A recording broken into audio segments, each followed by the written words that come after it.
नमस्कार प्यारे साथियों।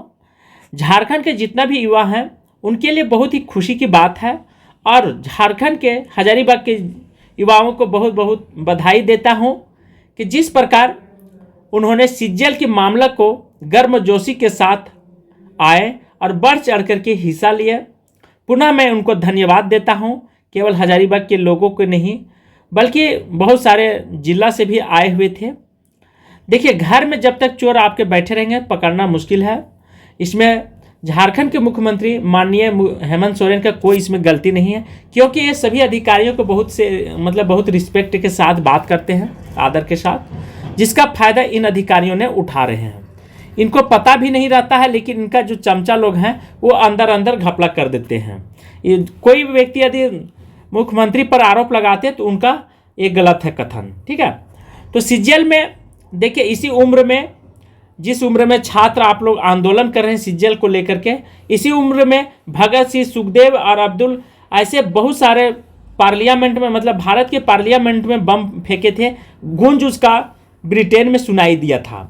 तो जब जब छात्र बोला है तब तक सिंहासन डोला है, ये 100% फिक्स है।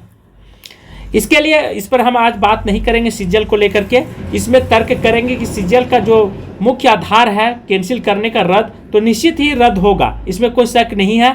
बहुत सारे लोग बहुत कुछ बोलते हैं, उन बातों पर आप न जाइए, कोर्ट का फैसला ही सर्वमान्य होगी। तो एक वैकेंसी आई हुई है वित्त विभाग में, लेखा सहायक के 348 पद है। इस पर सीधी नियुक्तियां इंटर पास को मौका मिलेगा। सीधी नियुक्ति मतलब जेएसएससी के द्वारा परीक्षा के माध्यम से ही होगी। ऐसा मत सोचिएगा कि सर्टिफिकेट लेकर के चले जाएंगे तो हमको रख लेगा, वैसा कुछ नहीं है। झारखंड वित्त विभाग में लेखा सहायक के मूल कोटि पद की सीधी नियुक्ति की जाएगी।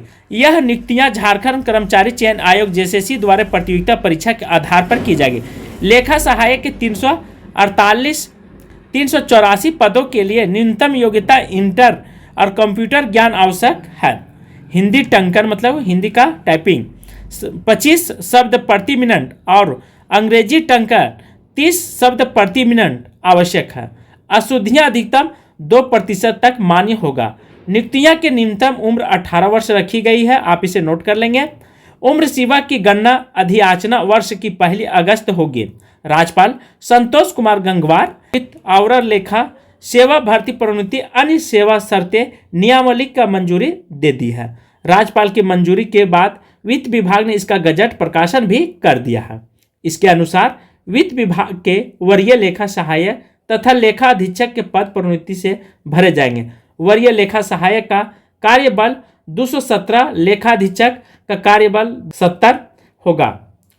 नियुक्तियां के बाद 3 माह का संस्थागत परीक्षण और 6 माह का व्यवहारिक परीक्षण तथा 1 माह का अंतिम परीक्षण प्राप्त करना अनिवार्य होगा।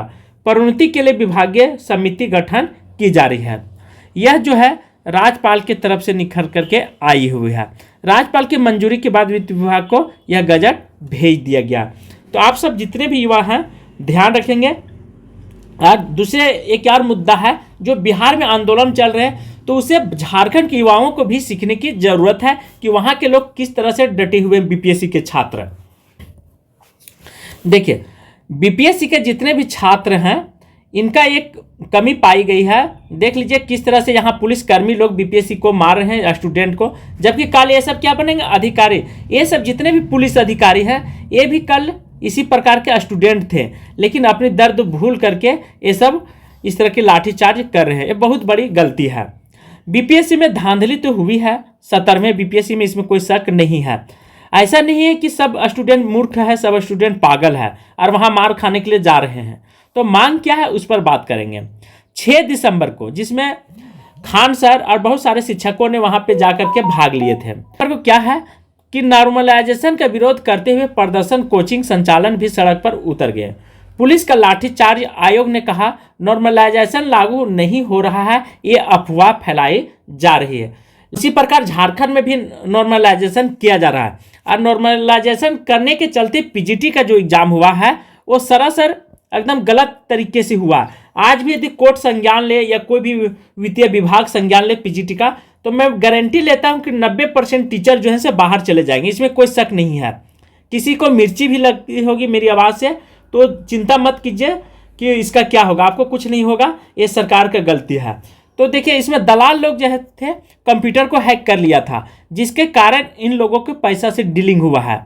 अब बीपीएससी ने 13 दिसंबर को क्या मांग करता है, बिहार के सभी केंद्रों पर परीक्षा, पटना के बापू एग्जाम सेंटर में पेपर लेट से मिलने से लीक का आरोप लगाया गया है। यह छात्रों का आरोप है।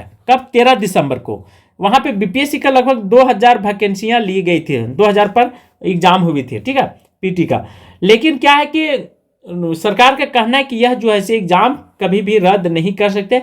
देखिए सरकार का भी इसमें थोड़ा सा विद्यार्थियों का आवाज़ को सुनना चाहिए, इसमें कोई दो राय नहीं है, बिल्कुल सुनना चाहिए।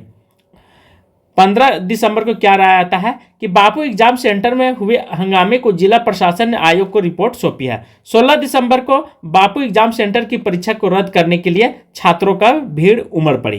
18 दिसंबर को पूरी परीक्षा रद्द कर दी जाए, इसके लिए मांग बीपीएससी कैंडिडेट का गर्दनी बाग में धरना था, जो कि वहां पे खान सर बहुत सारे स्टूडेंट गए हुए थे और शिक्षक भी गए हुए थे। इसलिए छात्र संघ जिंदाबाद, शिक्षक संघ जिंदाबाद। 25 दिसंबर को दोबारा परीक्षा की मांग को लेकर के अभ्यर्थी फिर से सड़क पर उतर पड़े और पुलिस को लाठीचार्ज करनी पड़ी, अर्थात रोड जाम हो जाती थी, लोग घुस जाते उस बड़े बड़े सेंटर में। तो ये सब दिक्कतें आ रही थी। लेकिन ये सब चीज़ों को ध्यान में रखते हुए झारखंड के युवा भी ध्यान रखें, क्योंकि अपने हक की लड़ाई के लिए आपको लड़ना होगा। शांत बैठेंगे तो कई साल आपका जो है बर्बाद यूं चला जाएगा। तो आज का क्लास मैं यहीं पे समाप्त कर रहा हूँ। थैंक यू, धन्यवाद।